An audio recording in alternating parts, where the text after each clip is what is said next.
Now, here's what I think is interesting about Firebrand. I think that the brochure is really easy to sell. Like, everyone wants to buy into this idea, hey, go live your best life in your 40s. Go live your best life in your early 50s. Try to get out of the rat race as quickly as possible. But if you're going to do that, and if you're going to take the steps necessary to achieve that goal, there are some downsides. There are some things that you ought to be aware of if you're going to prioritize moving in this direction.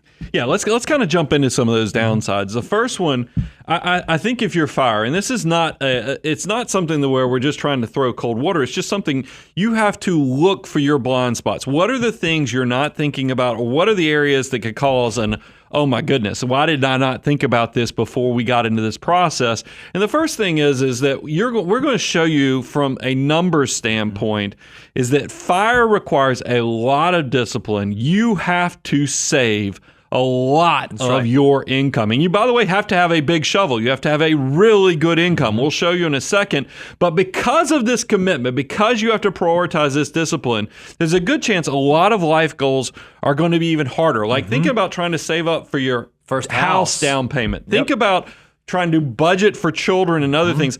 Life goals get a lot harder when you know you have to prioritize a lion's share of your cash flow towards this future goal. So like with most things, there's a trade-off. Make sure you understand the opportunity cost of the things that you're walking away from. Now, here's another one that you and I have talked a lot about, Brian.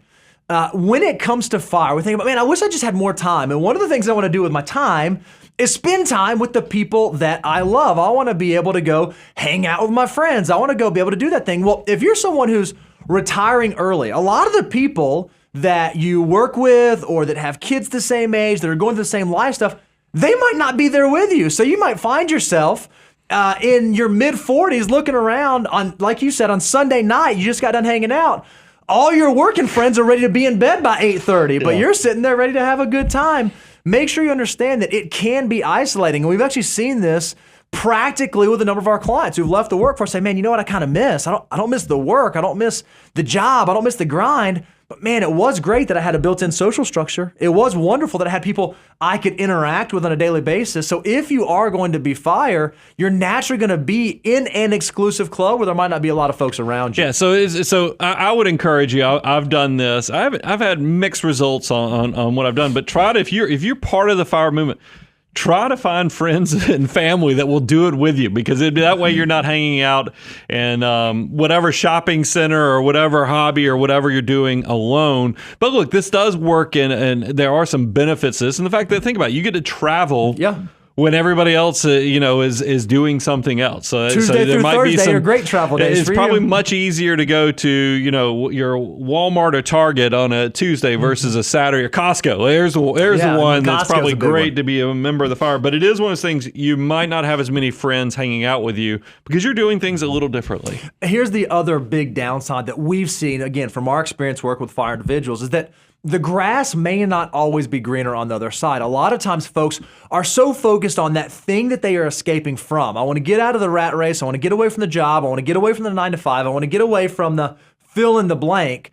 They might not spend as much time thinking about either the positives of their current situation or some of the stress or negatives that come with the next iteration. Don't just go into it assuming everything is going to be rainbows and butterflies. Well, I just don't want you to skip steps. I think a lot of people have this false narrative in their head that is, all my problems will be solved when I reach $3 million or $5 million, but they never actually did the work of figuring out, why are you unhappy, or what do you actually enjoy doing? What are your passions in life?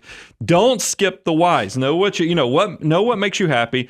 Know what hobbies you'll pursue. Know if you're going to transition into a different, I don't want to say career, but maybe a different job or something that you volunteer or do. But don't skip that step, because if you're unhappy while you're working, you need to kind of know the root cause of that so that you don't repeat that just because you've changed the venue you're living in.